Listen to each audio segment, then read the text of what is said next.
Si Wuya mengabaikan kedua penjilat itu, ia berjalan dengan langkah mantap.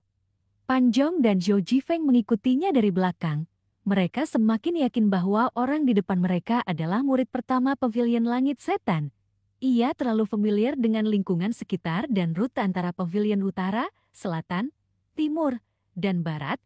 Ia tiba di punggung gunung dengan mudah. Begitu si Wuya tiba di belakang gunung, dia berhenti tanpa menoleh. Dia berkata, murid tertua dari sekte pedang surgawi, Zhou Jifeng. Pengkhianat sekte kejelasan, Pan Zhong.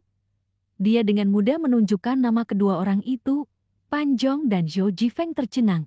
Mereka menatap punggung si Wuya dengan kaget. Sebelum mereka berdua bisa mengatakan apapun, si Wuya bertanya lagi, apa kabar semuanya?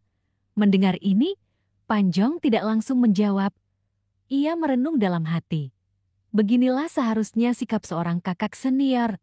Lihat, dengarkan, dan lihat betapa murah hatinya kakak senior tertua. Tidak masalah kalau dia tidak membuka mulut. Tapi begitu dia membuka mulut, dia langsung bertanya tentang keadaan semua orang. Pan Zhong menjawab, terima kasih atas perhatian Anda. Tuan pertama, aku baik-baik saja. Aku sangat suka Pavilion Langit Setan. Zhou Jifeng melanjutkan. Terima kasih atas perhatian Anda. Tuan pertama, saya juga baik-baik saja. Tempat ini tidak hanya bagus, tetapi semua pria di sini sangat ramah. Ekspresi si Wuya tetap tidak berubah. Dia perlahan menoleh dan menatap mereka berdua. Si Wuya tidak marah, juga tidak menegur mereka karena tidak menjawab pertanyaan dengan benar.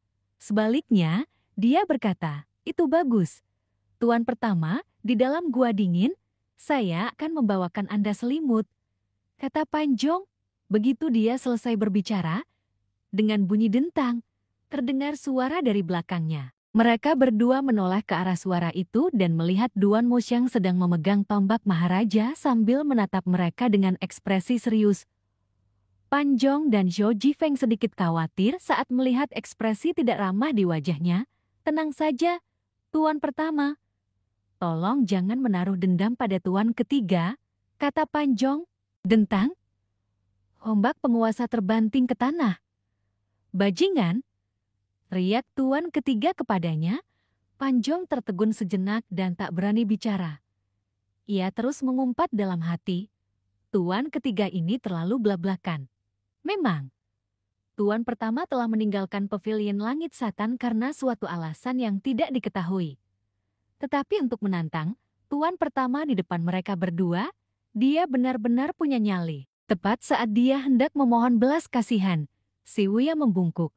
Salam, kakak ketiga. Kata-kata si Wuya membuat Pan Zhong dan Zhou Jifeng melirik satu sama lain dengan penuh rasa tanda tanya. Aku benar-benar mengalami gangguan mental, gumam Pan Zhong. Belajar pelajaran lain dengan cara yang sulit, gumam Zhou Jifeng.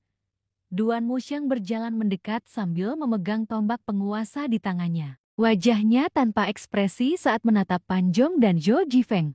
Lalu, ia mengangkat kakinya dan menendang mereka. Menendang dua orang dengan satu tendangan, aduh. Pan Zhong dan Zhou Jifeng bertabrakan. Mereka tak berani melawan. Mereka menatap Duan Muxiang dengan hati yang hancur. Duan Muxiang berkata, apakah Tuan pertama menenangkan amarahnya? Ketujuh, begitukah caramu berbicara padaku? Tidak ada salahnya jika seorang saudara senior memuliahi saudara juniornya. Pan Zhong dan Zhou Jifeng ingin menangis. Si Wuya tidak peduli dengan perasaan mereka. Ia kembali membungkuk pada Duan Muxiang. Salam, kakak ketiga. Jauh lebih formal dari sebelumnya. Duan Muxiang mendengus. Kamu masih punya wajah untuk kembali? Saya tak tahu malu, kata si Wuya. Selama bertahun-tahun, kamu telah menimbulkan masalah di mana-mana, mengobarkan api. Pada akhirnya, kamu kembali ke Pavilion Langit Setan dengan patuh. Apa kamu pikir kamu sangat pintar? Duan Muxiang terus mengejaknya. Kakak ketiga berhak membenciku, kata si Wuya. Hah? Dia mengarahkan tombak Maharajanya ke arah si Wuya dan berkata, jangan harap aku akan mengampunimu hanya karena kau berbicara seperti itu padaku. Melihat senjata kelas surgawi di tangannya, si Wuya tidak terkejut.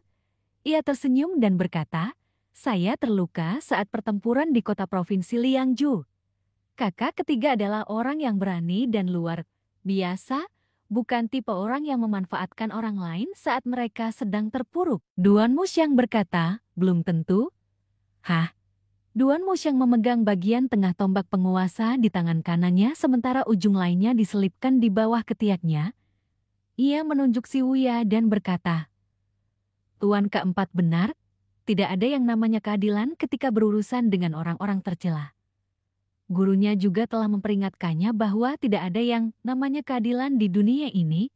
Biarkan aku melihat seberapa besar peningkatan dirimu, seorang pengkhianat. Dia menusukkan tombak penguasanya ke depan. Kilatan dingin muncul pertama kali, diikuti oleh tombak bagaikan naga. Si Wuya mendorong tanah dan terbang mundur untuk sesaat. Mereka berdua bertarung. Pan Zhong dan Zhou Jifeng segera mundur ke samping untuk menyaksikan pertempuran. "Saudara Pan, aku tak percaya pada omong kosongmu," keluh Zhou Jifeng. "Nyahlah," kata Pan Zhong. Zhou Jifeng menyeka keringat di wajahnya dan bertanya, "Siapa yang lebih kuat? Tuan ketiga atau tuan ketujuh?" Pan Zhong melihat sekeliling dan berkata dengan suara rendah, "Saya kira itu tuan tujuh. Coba pikirkan, dunia kultivasi saat ini telah jungkir balik karena dia.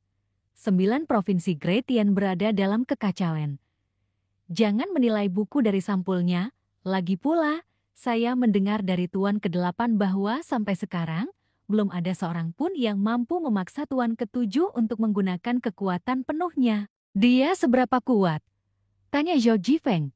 "Mari kita lihat saja," kata Pan Zhong tak menanggapi. Mereka berdua baru saja berbicara. Duan Muxiang melompat ke udara. Ia meraih gagang tombak penguasa dengan kedua tangan dan menukik. Ada ribuan bayangan tombak, intervensi ilahi yang tidak sempurna. Bayangan tombak yang rapat terus menusuk si Wuya. Beberapa semburan energi keluar dari tubuh si Wuya. Bang! Bang! Yang mengejutkan si Wuya, bayangan tombak itu langsung menembus energi dan melesat ke arah wajahnya. Si Wuya mengangkat tangannya untuk menghalangi. Bang! Si Wuya terhuyung mundur di udara. Lengannya mati rasa akibat benturan, dan wajahnya pucat pasi. Duan Muxiang menarik tombak penguasanya. Ia tidak melanjutkan serangan. Sebaliknya, ia berkata, "Apakah hanya itu yang kamu miliki?" Si Wuya menatapnya dan berkata, "Kultivasi kakak ketiga sungguh luar biasa. Aku mengagumimu." Pan Zhong dan Zhou Jifeng hanya terdiam. Dia memutar bola matanya ke arah Pan Zhong. Ekspresinya jelas berkata, "Kalau aku percaya padamu lagi, aku akan keramas terbalik." Duan Muxiang mengangkat tombak penguasanya dan menaruh di bahunya. Dia berkata, "Masuklah ke dalam gua refleksi sendiri, atau perlukah saya mengundang Anda masuk?" Si Wuya mengangguk. Ia tidak melawan atau berkata apa-apa. Ia memasuki gua refleksi. Bagian belakang gunung menjadi sunyi. Pan Zhong mengacungkan jempol dan berkata, "Tuan ketiga, keterampilan tombak Anda akhirnya meningkat." "Akhirnya?" Duan Muxiang bertanya dengan curiga, "Apakah kamu mengatakan bahwa aku tidak membaik sama sekali?" Pan Zhong tak bisa bicara. Dia terjebak oleh pertanyaannya sendiri. "Ayo, kamu juga. Jangan makan selama beberapa hari. Berlatihlah denganku." Duan Muxiang tidak marah. Sebaliknya, ia berjalan di antara mereka berdua dengan ramah dan meletakkan tombak penguasa di hadapan mereka. Kemudian, ia mencengkeram kerah bajunya dengan kedua tangan dan berjalan menuju tempat latihan di tengah gunung. Saat senja di Pavilion Langit Setan, Master Pavilion membuka matanya. Setelah bermeditasi pada gulungan kitab suci surgawi selama setengah hari, kondisi mentalnya sedikit pulih. Akan tetapi, ia masih jauh dari memiliki kekuatan luar biasa. Dia memanggil dashboard sistem. Nama, Lu Xiao. Identitas, manusia yang agung. Basis kultivasi, alam pengadilan ilahi yang mengubah Dao. Poin prestasi, 42.800. Avatar, 10 dunia. Sisa umur, 9.763 hari. Barang, kartu serangan mematikan X1. Kartu blokir kritis X62 pasif, kartu sangkar pengikat X4, kartu ujian puncak Jitian Dao X1, Wizard istirahat, BN, kartu penyembuhan kritis X2, kartu sangkar pengikat yang diperkuat X2, kartu penyembuhan kritis yang diperkuat X2, ledakan petir X1, kartu pembalikan X33, senjata tanpa nama, pemotong kehidupan, kocokan ekor kuda giok perlu penyempurnaan, bulu merak perlu penyempurnaan, metode kultivasi, 3 gulungan tulisan surgawi. Secara keseluruhan, ia mendapatkan banyak manfaat dari operasi di Provinsi Liangzhou. Si Wuya, khususnya, telah membunuh hampir 2.000 anggota suku lain. Aku selangkah lagi memasuki alam kesengsaraan dewa baru lahir, gumam Master Pavilion dalam hati. Hanya setelah memasuki alam kesengsaraan dewa baru, seseorang dapat dianggap telah memasuki dunia kultivasi. Master Pavilion melambaikan tangannya, dashboard pun hilang dalam sekejap. Ketika ia ingat masih ada urusan yang harus diselesaikan, ia menyerah untuk menghabiskan poin prestasinya. Ketika ia merasakan seseorang sedang menyapu di luar, ia berkata, "Panggil si Wuya." Dipahami, kata pelayan itu, lanjut pergi. Dia menuju ke gua refleksi dan menyampaikan pesan dari Master Pavilion. Tidak lama setelahnya, si Wuya mengikuti murid-murid perempuan Istana Bulan Turunan dan meninggalkan bagian belakang gunung. Sepanjang jalan, si Wuya melirik ke arah kultivator perempuan itu dan bertanya, "Di mana kepala istanamu sekarang?" Murid perempuan itu buru-buru membungkuk dan berkata, "Tuan ketujuh, tidak ada kepala istana di Pavilion Langit Setan, juga tidak ada Istana Bulan Turunan." Setelah berkata demikian, murid perempuan itu berkata lagi, "Tuan ke-6 telah lama dikeluarkan dari sekte oleh Master Pavilion dan belum ada kabar tentangnya sampai sekarang. Kali terakhirnya adalah ketika dia membunuh 5 tikus Xianyuan dan mengembalikan jubah harta karun Chan. Saya belum mendengarnya lagi sejak saat itu."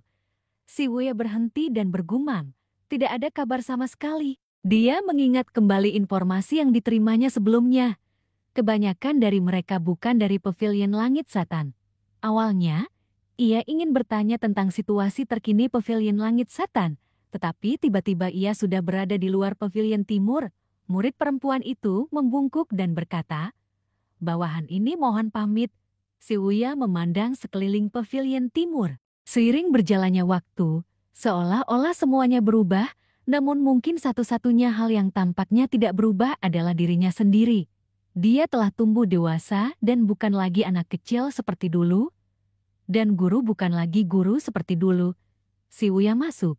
Ketika dia tiba di luar ruangan gurunya, dia membungkuk, "Muridmu memberi hormat kepada guru." Tidak ada jawaban dari dalam. Pintunya terhempas terbuka oleh energi itu. Si Wuya mengerti niatnya dan berjalan masuk. Begitu masuk ke dalam, ia melihat aula luas dan nyaman yang menghadap pemandangan pegunungan. Ada meja teh di tengahnya dengan tempat pembakar dupa di atasnya. Tetapi tidak ada dupa. Ada 4 harta karun di ruang belajar, rak buku, dan sepotong kaligrafi yang tergantung di dinding. Secara spontan si Wuya berkata, "Bulan yang terang bersinar di atas laut, dan kita berbagi momen ini, meskipun dunia berbeda." Tidak seorang pun tahu mengapa.